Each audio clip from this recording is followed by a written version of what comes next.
Hello everyone, welcome to Educative Space. आज इस वीडियो में हम हिमाचल प्रदेश यूनिवर्सिटी द्वारा कंडक्ट करवाए गए एमएससी केमिस्ट्री एंट्रेंस एग्जाम 2025 के क्वेश्चन पेपर को सॉल्व करेंगे। हम आज पार्ट 1 में पहले 25 क्वेश्चन को सॉल्व करेंगे। हमारा जो क्वेश्चन नंबर 1 है वो है, choose the correct highest occupied molecular orbital in HF। Hydrogen fluoride में जो हाईएस्ट ऑक्यूपाइड मॉलिक्यूलर ऑर्बिटल है वो इनमें से कौन सा है। हमारे पास ऑप्शन में था sigma star, sigma, 2px, 2py और 2pz। सो बेसिकली जो इसका करेक्ट ऑप्शन होगा वो होगा option number C, that is 2px, 2py। Filling इस तरह से होगी, सिग्मा 2pz नीचे होगा और 2px, 2py ऊपर होंगे। अगर हम हाईएस्ट ऑक्यूपाइड मॉलिक्यूलर ऑर्बिटल की बात करें तो ये हमारे पास करेक्ट ऑप्शन बचता है। नेक्स्ट क्वेश्चन हमारे पास आता है question number 2, phosphorus pentachloride is kept in a well स्टॉपर्ड bottle because it is, जो PCl5 है उसे वेल स्टॉपर्ड बॉटल में डाला जाता है, रखा जाता है। ऐसा क्यों किया जाता है? हमारे पास ऑप्शन में था because it is highly volatile in nature, decomposed by light, react with air of atmosphere to ill POCl3 and react with moisture और एयर। सो इस क्वेश्चन का जो करेक्ट ऑप्शन आएगा वो होगा ऑप्शन नंबर डी। ये मॉइस्चर और हवा में रिएक्ट कर जाता है, मॉइस्चर गेन कर लेता है, दैट्स वाई उसे हमें वेल स्टॉपर्ड बॉटल में बंद करके रखना होता है। नेक्स्ट क्वेश्चन आता है question number 3, which one of the following pair of molecule is isostructural. इनमें से कौन सा पेयर है जिसके एकदम सेम टू सेम स्ट्रक्चर है। ऑप्शन जो थे हमारे पास दिए हुए उस अकॉर्डिंग जो ऑप्शन नंबर ए है वो बिल्कुल करेक्ट होगा। हम जानते हैं कि जो SF6 की ज्योमेट्री है वो ऑक्टाहेड्रल होती है। सेम जो सिलिकॉन यहाँ हमें हेक्साफ्लोराइड दिया गया है उसकी भी जो हमारे पास ज्योमेट्री रहती है वो भी हमारे पास ऑक्टाहेड्रल ज्योमेट्री रहेगी। तो ये हमारे पास ऑप्शन जो ए है वो बिल्कुल करेक्ट होगा। नेक्स्ट क्वेश्चन हमारे पास आता है, which pair among the following pair of compound is linear shaped with 3 lone pair of electron. इनमें से कौन सा लीनियर शेप्ड है जिसके पास 3 इलेक्ट्रॉन पेयर है? दोनों ही पेयर के पास होनी चाहिए। ऑप्शन में था HgCl2 and BeF2, option B CO2 and SO2, XeF2 and I3, option C था ये, and option number D XeF3 and SCl2। So इस क्वेश्चन का जो करेक्ट ऑप्शन है वो है आपके पास option number C, very easy. हम जानते हैं जो हमारे पास I3 है उसके पास भी 3 लोन पेयर ऑफ इलेक्ट्रॉन होते हैं I3 नेगेटिव के पास, और XeF2 जो जिनोन हमारे पास फ्लोराइड है, डाइफ्लोराइड, उसके पास भी आपके पास 3 लोन पेयर ऑफ इलेक्ट्रॉन होते हैं और 2 सिंगल बॉन्ड होंगे जिसके साथ फ्लोरीन लगा होगा। नेक्स्ट क्वेश्चन हमारे पास आता है question number 5, formulate the complex with IUPAC nomenclature given as. यह हमें IUPAC नॉमेनक्लेचर दिया गया है और इस IUPAC नॉमेनक्लेचर के अकॉर्डिंग हमें स्ट्रक्चर पहचानना है कि हमारा इसमें से स्ट्रक्चर कौन सा है। तो हमारे पास ऑप्शन दिए गए थे 4, इसमें से जो हमारे पास ऑप्शन बी है वो बिल्कुल इसका करेक्ट ऑप्शन होगा, तो ऑप्शन बी इसका करेक्ट आंसर है। नेक्स्ट क्वेश्चन हमारे पास आता है question number 6, which one of the following compound does not possess 3 centre 2 electron bond. इनमें से किसके पास 3 सेंटर 2 इलेक्ट्रॉन बॉन्ड नहीं है? ऑप्शन में था Al2Br6, Al2S6, BeH2 और इसका जो ब्रैकेट लगा के इन्होंने N लिखा है Al2C6H5। हमारे पास ये ऑप्शन है, तो इस क्वेश्चन का जो करेक्ट ऑप्शन आएगा वो होगा ऑप्शन नंबर बी। तो 6 का जो बी ऑप्शन है बिल्कुल करेक्ट रहेगा, that is Al2S6। Next question is, if the nitrogen atom has electronic configuration 1s7, it would have lower energy than that of normal ground state electronic configuration, that is 1s2, 2s2, 2p3, as the electron would be closer to the nucleus. However, 1s7 configuration is not absorbed because it violates। Basically हमसे पूछा जा रहा है कि हम nitrogen की जो electronic configuration है वो लिखते हैं 1s2, 2s2 एंड 2p3। हम उसे कभी भी इस तरह से नहीं लिखते जैसे हम सारे के सारे इलेक्ट्रॉन पहले ऑर्बिटल में डाल दें, तो क्यों नहीं करते। और ये हमें बता भी रहे हैं कि अगर 1s में ही भरेंगे सारे इलेक्ट्रॉन तो 1s तो सबसे ज़्यादा न्यूक्लियस के करीब है, उसकी एनर्जी सबसे ज़्यादा कम होगी और स्टेबिलिटी फिर उससे ज़्यादा होगी, तो ये ज़्यादा प्रेफरेंस क्यों नहीं दी जाती और इस कॉन्फ़िगरेशन को क्यों फॉलो किया जाता है। तो कौन सा लॉ वायलेट होगा अगर हम 1s7 को फॉलो करेंगे? तो हमारे पास ऑप्शन में था Bohr postulates of stationary orbit, Pauli exclusion principle, Hund's rule और हाइजेनबर्ग अनसर्टेनिटी प्रिंसिपल। सो इस क्वेश्चन का जो करेक्ट ऑप्शन आएगा वो होगा option number B, Pauli exclusion principle, क्योंकि उसी ने हमें कहा था कि हम सिर्फ एक ऑर्बिटल में 2 ही इलेक्ट्रॉन को फिल कर सकते हैं, उससे ज्यादा इलेक्ट्रॉन फिल नहीं कर सकते। Next question is question number 8, the time independent Schrodinger equation of a system represent the conservation of. Option में था total energy of the system, total kinetic energy of the system, total binding energy of the system and total potential energy of the system. So इस question का जो correct option है वो है option number A, that is total energy of the system. Next question हमारे पास आता है question number 9, which one of the following AXNEM catalog is correct for XeF3+ where A is the center atom. हमारे पास X singly bonded ligand है and E unshared electron pair.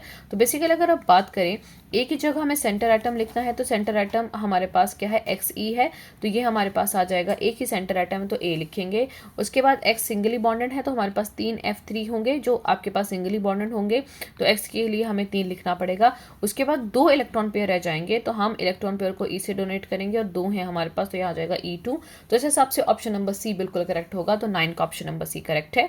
Next question है, which one of the following ion is an ampholyte? इनमें से कौन सा ion एम्फोलाइट है? Option में था phosphate ion, nitrate ion, sulphate ion और हाइड्रोजन फॉस्फेट आयन। तो 10 का जो करेक्ट ऑप्शन आएगा वो है हमारे पास ऑप्शन नंबर डी, क्योंकि उसके पास हाइड्रोजन है। नेक्स्ट क्वेश्चन हमारे पास आता है 11, which one of the following compound is not categorised as sesquioxide? इनमें से कौन सा सीक्वेक्साइड नहीं है? हमारे पास इस क्वेश्चन का जो करेक्ट ऑप्शन बनेगा वो होगा ऑप्शन नंबर इसका 11 का डी, दैट इज Rb4 और 6। तो हमारे पास ये करेक्ट है। बाकी Fe2O3, MnO6 एंड La2O3 ये सारे इनकरेक्ट हैं। हमारे पास ऑप्शन नंबर डी बिल्कुल करेक्ट है। नेक्स्ट क्वेश्चन आता है question number 12, choose the module which will form a linear polymeric structure? इनमें से कौन सा एक लीनियर पॉलीमेरिक स्ट्रक्चर बना सकता है? ऑप्शन में था hydrogen fluoride, aluminium chloride, hydrogen chloride और वाटर। सो क्वेश्चन नंबर 12 का जो करेक्ट ऑप्शन है वो है HF, क्योंकि HF के जो मॉलिक्यूल हैं वो हाइड्रोजन बॉन्ड शो करते हैं, इनके बीच में हाइड्रोजन बॉन्ड होगा, इसीलिए क्या शो करेंगे, इस तरह से लीनियर पॉलीमेरिक स्ट्रक्चर शो करेंगे। ये हमारे पास हाइड्रोजन बॉन्ड अवेलेबल होता है इन दो मॉलिक्यूल के बीच में। नेक्स्ट क्वेश्चन आते हैं हमारे पास question number 13, choose the correct order of the bond strength of sigma bond formed by S and P orbital. तो जो S और P ऑर्बिटल बनाते हैं उनकी बॉन्ड स्ट्रेंथ कितनी होगी, क्या होगी, ये पूछ रहे हैं उन बॉन्ड्स की। तो क्वेश्चन नंबर 13 का जो करेक्ट ऑप्शन आएगा वो होगा ऑप्शन नंबर बी, जो हमारे पास जो P और P के बीच में जो बॉन्ड बनता है सिग्मा बॉन्ड वो ज़्यादा स्टेबल होता है, उसके पास ज़्यादा बॉन्ड स्ट्रेंथ होती है एज कम्पेयर टू जो S और P के साथ बनेगा और SS के साथ वीक वाला होगा। तो ऑप्शन नंबर बी बिल्कुल करेक्ट होगा। नेक्स्ट क्वेश्चन आता है question number 14, in a D2 system in an octahedral field 3 transitions in accordance with Laporte-Allard and Spin-Allard are observed. Which one of the following transition is not correct? तो हमें जो हम transition वाला diagram बनाते हैं तो उसमें से कौन सी ट्रांजिशन अलॉर्ड नहीं होगी, हमसे पूछा जा रहा है। तो जो क्वेश्चन नंबर 14 का जो करेक्ट ऑप्शन है वो है हमारे पास option number A, that is 3A2G2 3T1G। ये ट्रांजिशन अलॉर्ड नहीं है, बाकी सारी ट्रांजिशन अलॉर्ड है। Next question is 15, choose the primary standard used in standardising bases. तो बेसिकली जब हम स्टैंडर्डाइजेशन करते हैं अपनी टाइट्रेशन में तो हम ऐसे इस्तेमाल करते हैं चीज़ों को जो कि हाइग्रोस्कोपिक नेचर के ना हो, दैट मीन वो मॉइस्चर ना गेन करें। तो हमारे पास ऑप्शन में था silver nitrate, ammonium hydroxide, acetic acid और पोटाशियम हाइड्रोजन थैलेट। सो 15 का जो करेक्ट ऑप्शन होगा वो होगा option number D, that is potassium hydrogen phthalate, इसका करेक्ट ऑप्शन है। बाकी आपके प्राइमरी स्टैंडर्ड नहीं है। नेक्स्ट क्वेश्चन हमारे पास आता है, half life of sodium is 2.6 year, 89% of decay by beta emission and the rest by EC. What is the partial decay constant after EC? तो क्वेश्चन नंबर जो 16 का जो मेरे पास करेक्ट ऑप्शन आएगा वो होगा ऑप्शन नंबर ए। ऑप्शन नंबर ए इसका बिल्कुल करेक्ट है, दैट इज 0.237, ये इसका करेक्ट आंसर आएगा। Next question is question number 17. Match the complexes given in column 1 with the correct corresponding coordination number and shape given in column number 2. तो हमारे पास यहाँ column number 1 में कुछ कंपाउंड दिए गए हैं और कॉलम नंबर 2 में इनकी शेप्स दी गई हैं, हमें पहचाननी है कौन सा ऑप्शन करेक्ट रहेगा। सो क्वेश्चन नंबर 17 का जो करेक्ट ऑप्शन आएगा वो होगा option number C, that is 1 का 4, 2 का 2 ही, 3 का 1 एंड 4 का 3। तो सी ऑप्शन बिल्कुल करेक्ट है। नेक्स्ट क्वेश्चन आता है question number 18, the first synthetic chemical used as a pesticide was. पहला जो synthetic chemical as a pesticide इस्तेमाल किया गया था वो कौन सा था?